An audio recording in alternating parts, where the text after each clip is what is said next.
hörte Simply Focus mit Elfie Czerny and Dominic Gilda for Live Enjoying. We've got a brand new exciting episode for you. Please welcome your hosts, Elfie Czerny and Dominic Godad. Thank you very much, Ken, and a joyful hello to everyone from Las Vegas. We are here at the University of Nevada, Las Vegas, and we're very close to the Strip. We can even see the casinos here. We are sitting in Sara Smock Jordan's office right now, and we are so happy to have you here today. Thank you very much, Sara, and welcome. Thank you for having me. It's a great pleasure and honor for us. For those who don't know Sara yet, you might have heard of her in the podcast with Johnny Kim. And actually, Sara and her family are with us for quite a while. The first time when we came to Vancouver Island and visited Janet Bavelas, she told us, Sara was here with her family and they came with their trailer and you can go to the campground where they were, and just wrote them an email and, well, there we went. We stayed on the campground where you stayed. And a few months later, we visited Heather Fisk, where we also heard great stories from you and your family. And we are really happy to get to know you. You have two wonderful, amazing boys and one wonderful, amazing daughter and a wonderful husband as well. So thank you very much for introducing us to Las Vegas in a very different way than most people get introduced to Las Vegas. And of course, we are very much looking forward to talking to you today about microanalysis, about research, about training, education in the field of solution focus. You met solution focus in 2001, 2002. You were at the right place at the right time and met Steve DeShazer in Zuckerberg at Purdue. And ever since, you've been with solution focus. Sara Smock Jordan has done a lot of work in microanalysis, a lot of research work. We're here at the University of Nevada, Las Vegas. You're an associate professor and our program director of couple and family therapy. So you did so many things in this field, and we're very, very happy and very curious to hear more about that from you. So Sara, what fascinates you about solution focus? That's a great question. Thanks again for having me. As a master's student, I remember the first class that I took was a theories class on postmodern theories, and we read Steve's work. And I remember it was the first book in my life where I got my highlighter out and I highlighted like every sentence in the whole book. And I knew this is something I like. And I started seeing clients that semester, and I noticed right away I started asking solution-oriented, solution-focused questions. And I never turned back. So what fascinated you back then, and what is it that fascinates you today? I think originally when I was reading Steve's work, and it was about this belief in people and these values and beliefs about humankind and about people had all the resources that they needed, and it was so refreshing and it resonated with me as a person, and I wanted to learn how to do it because I believed in the principles and the tenets of what he was writing about. And so why I keep doing it is the more I do it, the more I enjoy it, the more I learn, the more other people enjoy the model and learn about the model, and it's contagious, right? And once you have a good experience with it, you want to continue to have those experiences. That's beautiful. And you did so many things. You were on the board of the SFP for many years. You are part of the International Microanalysis Associates and are into microanalysis and analyzing the miracle question with Peter de Jong and Sarah Healing and Jennifer Gerving at the moment. So many things that you do, many publications. What is it that fascinates you with microanalysis? So I'll start when I went to meet Jan for the first time, and I had been to a conference in November and I met Jan, and she had been there before, but I didn't get introduced to her at that time. And so someone encouraged me to go up and talk to her, and her and Harry Corman had just done a plenary, and I was just fascinated by the detail and watching change happen moment by moment. And I thought, I want to learn how to do this. And so I went up to Jan and I said, would you mind if I was a new professor and had some startup money, could I come visit you? Could I learn about this? And she said, sure. And 2 months later, I was there, and I had gone in with this idea that I would go and we would start this project and we'd have it all laid out. And and it would be very productive, and we would do all these things. And I remember going to Jan's place, and first thing she did was had me sit down in a chair at her computer and said, here's some videos. I want you to watch them and tell me what you like and what you're interested in. And I thought, really? Okay. So like all day I watched these videos, and I thought, there's got to be more. I know there's more to this, but it was still very fascinating. And I ended up watching a video with Carl Rogers, and the client was very happy and smiling. It's a very old video. And she went from laughing and smiling to crying based on what he said to her. She drastically changed her affect. And I remember saying to Jan, this is what I'm interested in. What happened here? She was doing great. And then all of a sudden she wasn't. And what did he say? And how did he say it? And how does this happen in a session where clients can be positive and future focused and shift, or vice versa, be problem focused and shift into a solution focused frame? And so I said, that's what I'm interested in. And we started talking more about this, and we ended up just beginning a project where we looked at positive and negative content. Although I was interested in much more than just what was being said, I thought that was kind of the beginning to figure out, how do we capture solution focused brief therapy in an observable way? And I thought microanalysis was a great way to do that. So I came back to Texas, and I had a graduate student, Adam Frower, and I said, let's start this project and work on it with Jan. And he was excited, and she was committed to doing this work. So we met every week for 2 hours on Skype, and I took notes because I wanted to remember everything for probably a year and a half. I took notes, and we started this project, and it was an amazing experience. And I thought, I'll never do any other kind of research again if I can help it, because this is my favorite. It's a lot of work, but I'm up for that. It's different. It's unique. I can see things that others might not see if they're watching the same video. And the research you just mentioned with positive and negative content has been very influential. All the listeners who have heard of the quadrants, for example, that Hasan Moon introduced, or all the listeners who have listened to the first few podcasts that Elfie and I did, where we talked about how to formulate questions or what we listen for, you will find this research very influential in what the way you see differences in what you pick out, and then how our clients or our conversation partners respond to that, and how we respond again. And yet I'm very curious to hear from you. What were your findings in this research, and what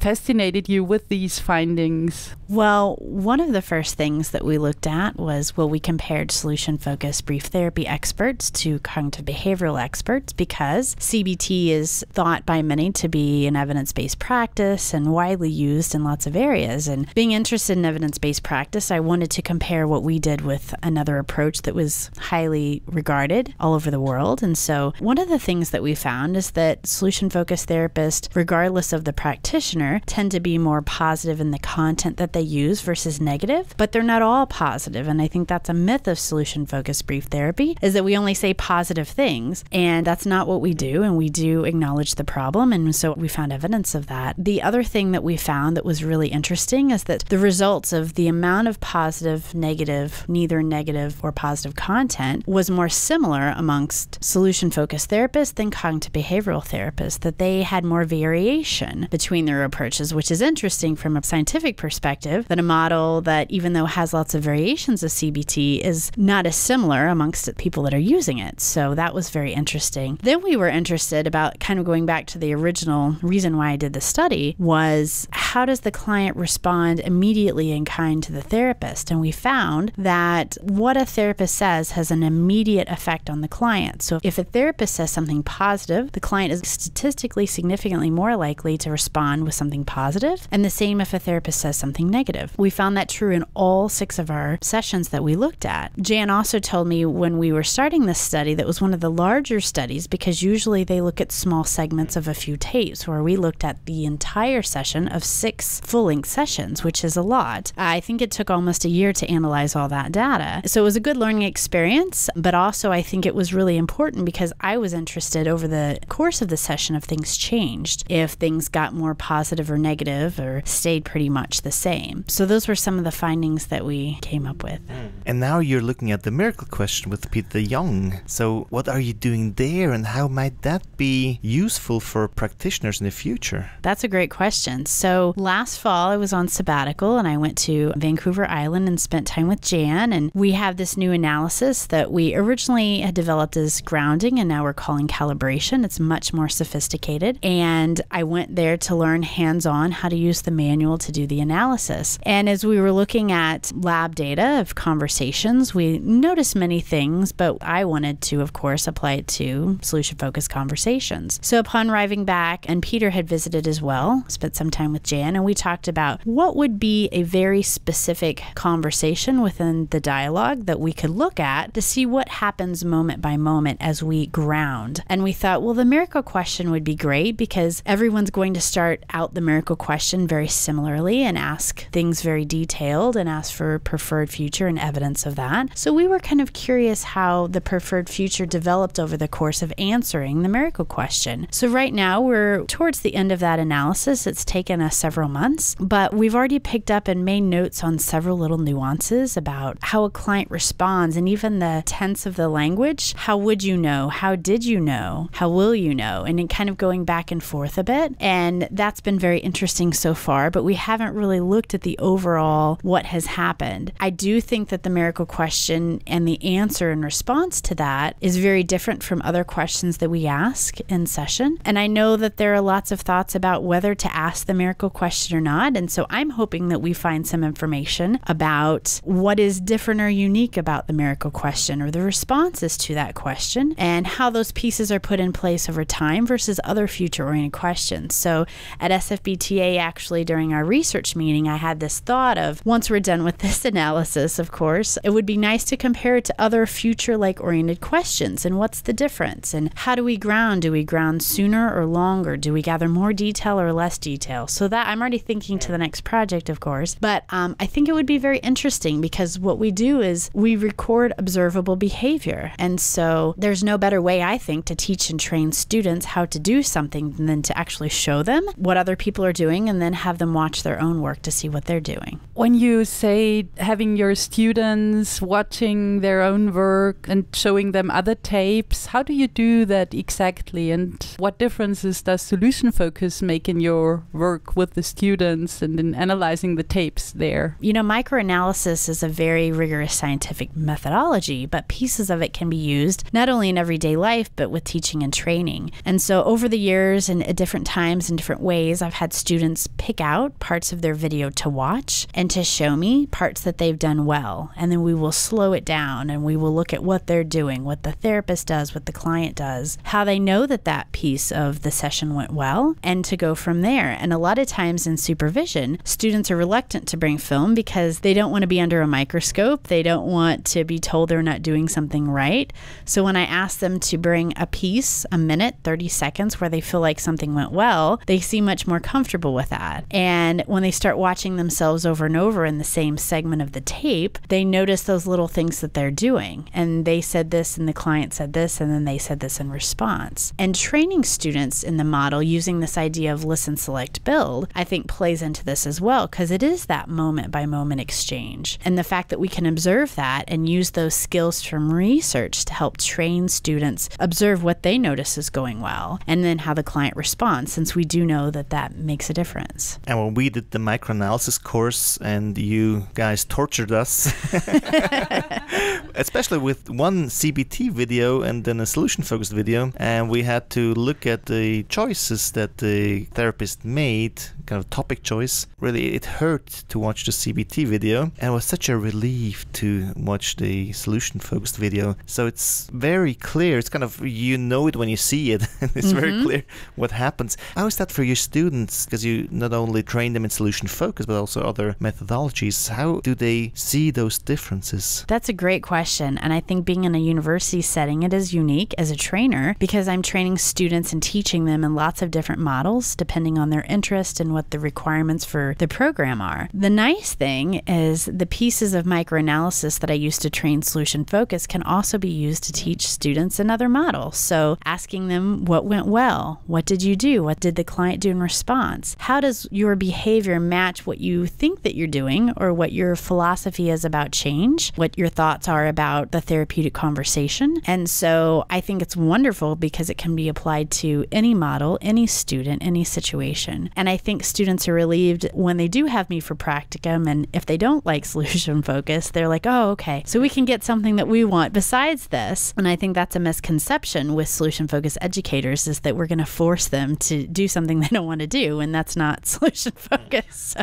it's nice to use solution focused dialogue as well as aspects of microanalysis to teach and train students to be the best that they can be so that their best hopes can be accomplished. So my main interest in microanalysis, and when I was introduced to it, is that it would be a way to capture behaviorally what is going on in a session and what the similarities are and the differences are between doing solution focused and not doing solution focused, and personal differences in therapists. There are a lot of great solution focused therapists, but they have different nuances, their personality, how they phrase things slightly, but there are also commonalities. And so really capturing where the personal differences in terms of who they are as a person and how they are in the room with doing the model in an attempt to train students how to do it. And just the other day, we were here and had the pleasure of working with some of your students, and it was amazing to hear those stories and the differences the video analysis makes for them and how fast and well they learn with that. I remember when I was at Purdue and I first met Steve and later met Ensu, and we started having these meetings. His main purpose of having those initial meetings was to better teach and train practitioners. He shared with us that there were so many misconceptions about the model and so many people training clinicians to use solution-focused therapy in a technique sort of frame,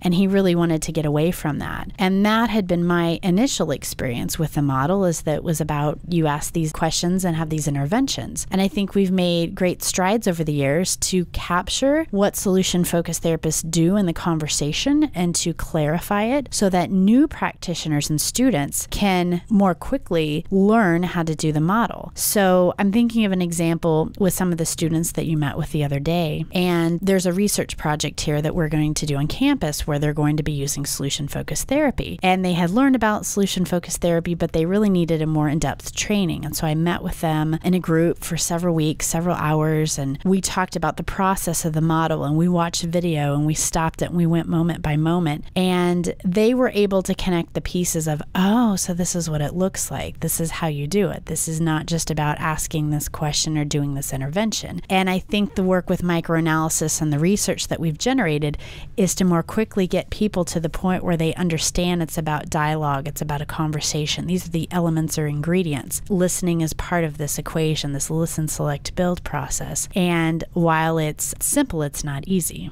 So what else did your students take away from that, and what differences did these weeks of meeting make for them in a sense that was observable for you? That's a great question. What I did is I used a framework from a course that was developed from Interviewing for Solutions to really think about the elements that we wanted to cover in a certain amount of time. And what I noticed from students is that they were having these aha moments, and that they were talking about how this was more clear now than it used to be. And it wasn't that they didn't have exposure to the model before, but especially watching the video was very helpful, that we would talk about a concept and they would ask questions, and then we would watch it and they would say, well, what happens when somebody says this, and what happens when somebody says that? And there are some ways that I can respond, and I did respond, but also teaching them that it's about the context and what's going on in that current moment. And I think for students learning to do therapy, but specifically a model that they're learning, they really want to know, what do I do? What's the right way? Tell me how to do it. And balancing that with giving them information, but also letting them practice and talk about those things themselves. When I've taught this course in the past on solution-focused brief therapy, there would be a didactic piece, there's an observation piece where they watch video, we talk about it, and then they actually do exercises and have conversations about the concepts that we're talking about. And it would build from basic theoretical components and assumptions about conversation and co-construction and post-structural, and then we actually starting the conversation. So how you start the dialogue, what are the best ways to begin a conversation so that it gets off on the right foot? And so we sort of build from there. So what's an opening question? And then based on what the client says, where do you go from there? And so each week we would build. But the important part, I think, is that they would get to practice. Then I would either watch live or from a video recording, because there were several of them, and then give them feedback. This is what I noticed that you did behaviorally. And I would say, this is the question you asked. It wasn't general, like, oh, you did a good job, that's fine. Because to me, that's not very helpful if I was the student in my experience. And so again, it goes back to those details of observable behavior. You said this question. These are the assumptions in this question. This is how this question fits with the model. And I think, again, a combination of reading, having a conversation about the material, watching someone else do these things, practicing them themselves, and then getting feedback on what was observed from what they did, I think really kind of closes the loop in that piece.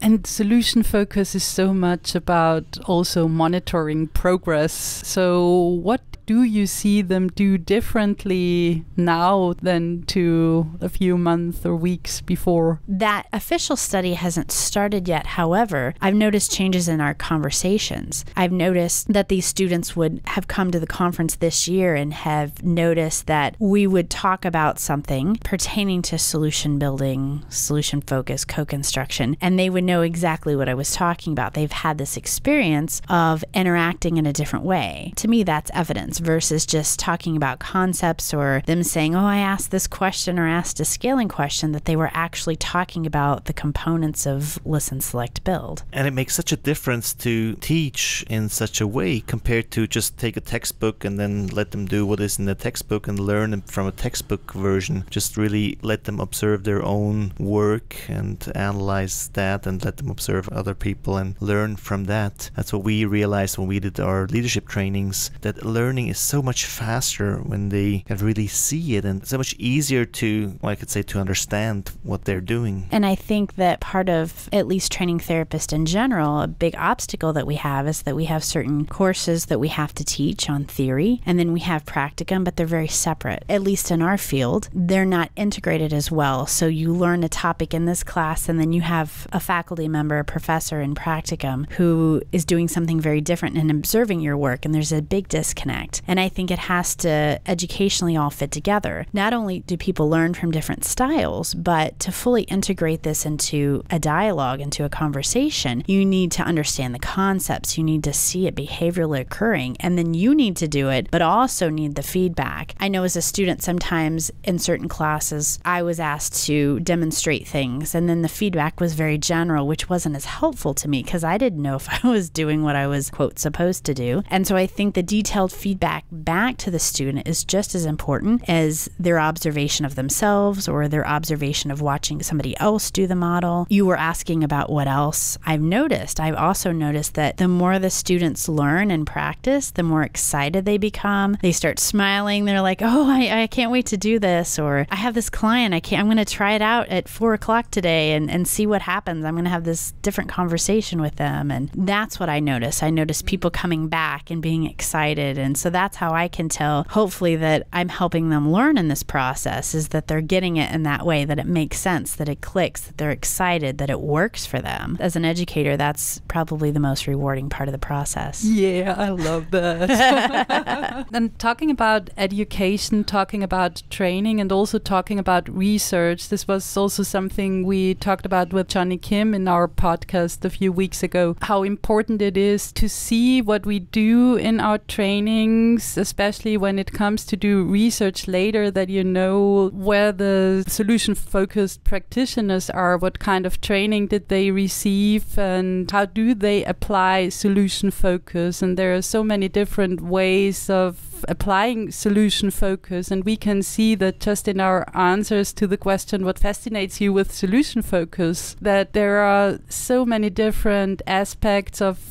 what fascinates people, and that of course also influences the way they work. So I'm really curious about what you learned when it comes to training solution focus along your way, and especially also in combination with microanalysis. Yeah, I think microanalysis is a big part of that. Having met Jan early in my career, the first year I started as an assistant professor, was invaluable to me because it totally changed the teaching experience that I'd had up to that point. point. I can't imagine teaching how to use a model or specifically solution-focused brief therapy in any other way. Having the opportunity to have students observe video of experts and of their work and making notes and observing what they're doing well. In my practicum, regardless of the student's approach, I said you need to find an expert in that approach and you need to watch them and watch them over and over and over and over again and notice what they're doing, and then watch yourself over and over and over again and notice what you're doing. And I understand with a lot of our students that their goal is not to be a purist. Their goal is not to, whether it's solution focused or something else, but their goal is to learn how to have effective conversations. And effective conversations can happen in a lot of different ways. For me, it's having solution focused conversations with my clients, but I also honor that others have different approaches. And so microanalysis has been such a key piece because it fits with whatever the best hopes are for that student or for that trainee. So an integration of that, as well as if you're teaching people how to do therapy, you should also do research on how to do therapy. And I think at least in our field, there's a disconnect there too. Not only the educational piece, but the research piece. Researching people's experiences or how they might answer on a questionnaire is important and valuable. But if we're training therapists, it's really important to have all aspects of observing what's going on and what they're doing and what experts are doing and what do they want to do differently, what do they feel like is more effective, what's useful, and helping them identify those key moments in the session or behavioral changes in the session. I think that takes some training. It takes experience to watch things over and over and to notice something's different there, something shifted, what happened, and then to look at what immediately preceded that. I think is very helpful in an educational as well as a training setting as well.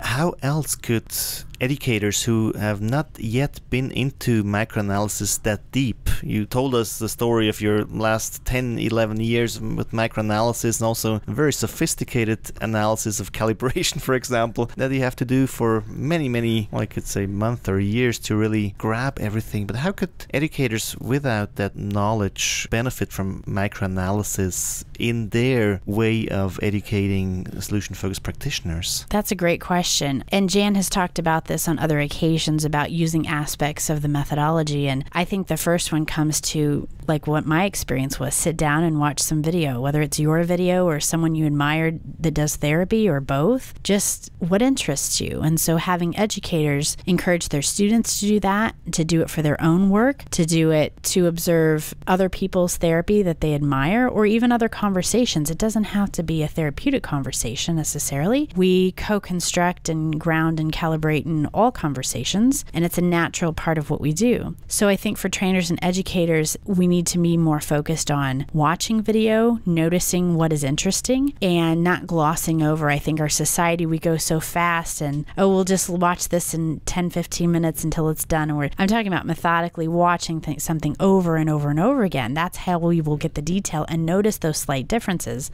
because often they're very slight and they don't even have to be verbal. They can be a shift in gaze, it could be a smile, it could be a posture change that would give indication that something has shifted in the session. It's kind of an age-old question about mechanisms of behavior change, or how does behavior actually change in session. And I think we have to train ourselves to watch closely video, because that's the only mechanism we have for watching these things at the very precise moment and watching them over and over to notice what is different and when something does change. And change is very vague. Change could be in a helpful way or in a not helpful way. And I think it's as important to observe unhelpful changes, perhaps, as helpful. For example, when training clinicians, I always tell them if you ask a question, the client says they don't know, it's helpful to stay with them and say, yes, that is a hard question, or who else would notice, or what would your partner say? But sometimes it means we've gone too fast. And so we have to definitely respond to the client in a way that goes at their speed and uses their language. And sometimes we have to slow down and we have to reconsider our next question or statement. When you say look at video closely, it's really the observable behavior and the interactional aspects of those things, not looking into people or kind of assuming, but really watching and observing what you see. Yes, that's a really good point. I think that's another lesson for microanalysis, is there's no way for, even if we're analyzing or watching our own video, we don't know in that exact moment what we were thinking. I mean, maybe if it was an extreme case, but that's very unlikely, and how accurate, and it's a perception. And so we are looking at at what's going on in dialogue, what's said and what's not said, what reactions and responses are made. Sara, from your journey, from your solution-focused journey, from your journey as a researcher, from your journey working with microanalysis and your passion for solution focus in everything you do, in all your conversations, if there's one thing that was really important for you and you think this might be also important for others on their journey, what could that be? I think from my experience to this point, it's important to slow down and really think carefully about what we would like, what we need, what we want. If it is to learn solution-focused brief therapy, it's okay. The first thing I need to do is start reading about it. Then I need to watch videos on it. Then I need to try it. Then I need feedback about what I'm trying to do. And then I need to go back again and start all over. And so I think just this, in terms of teaching it, would be really this process of going back and forth between different mediums, but mainly watching video and watching the detail and noticing that and watching it with someone else and see what they notice and what's interesting and what patterns come up and what's there and what's not there. I think what's not there is just as important as what's there and can give us information. As a researcher, I want to be a researcher who really integrates not only what I'm interested in, but what's helpful for others. So this whole idea of evidence-based practice really emerges from being in a society where evidence is important. And whether we think research is important or not, at some level it is. And if we can show that something is helpful, then it could be helpful to someone else. I just thought of an example. I had a conversation with one of my former students today, and he was telling me about a situation in which he was inquiring about a specific job. And in that job interview, I guess per se, the interviewer asked, well, what if you couldn't use solution-focused therapy? What if you had to use something else? And he said, well, it'd be a learning experience, but I'd really like you to show me the evidence about what else could be helpful for this particular population, because I just got this article and, you know, it was applying it in medical settings. And he says, there's this meta-analysis, and he was educating the person interviewing him about the evidence there. So I think it's important because we have to, like Ensu says, we have to speak French. If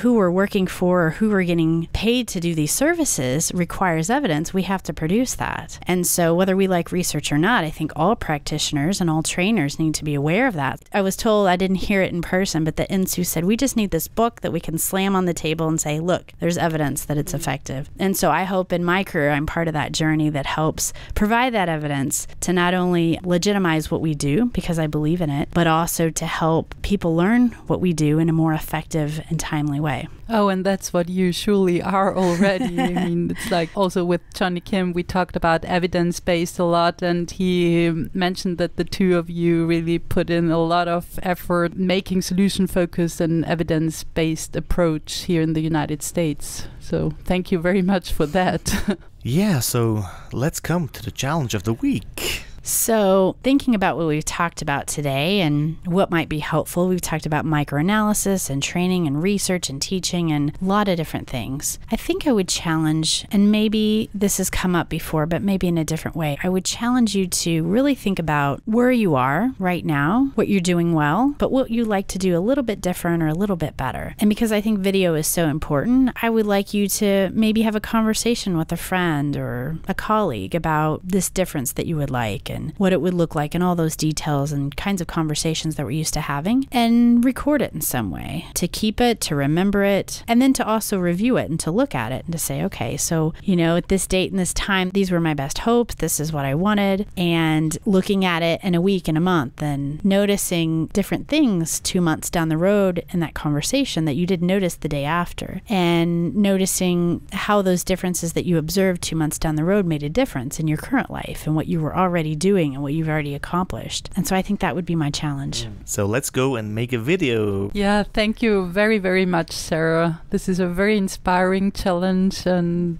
something we didn't have before.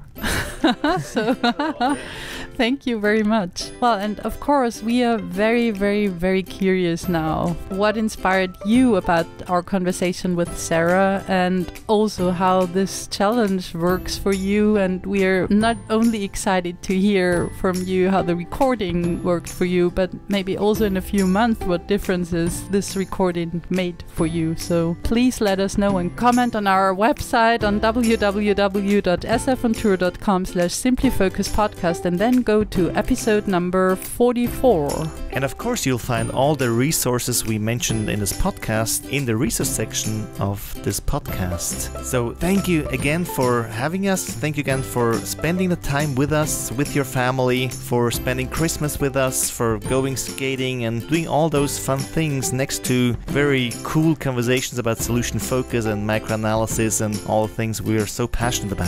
Thank you very much. It's been very exciting to get to know both of you and your whole family, and this has been a wonderful experience. Totally likewise. Thank you, Sarah. And have a wonderful day, everyone. Goodbye. Bye. Bye.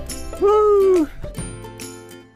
Do you like the Simply Focus podcast? Well, help Elfie and Dominic spread the word. Give the Simply Focus podcast an excellent rating on iTunes and Google Play and other platforms. Then don't forget to subscribe so you never miss an episode. And share your thoughts and inspirations with others by commenting at www.sfontour.com/simplyfocuspodcast. Then go to this episode. This was the Simply Focus podcast with Alfie Cherney and Dominic Godat, your podcast for a life in joy and ease.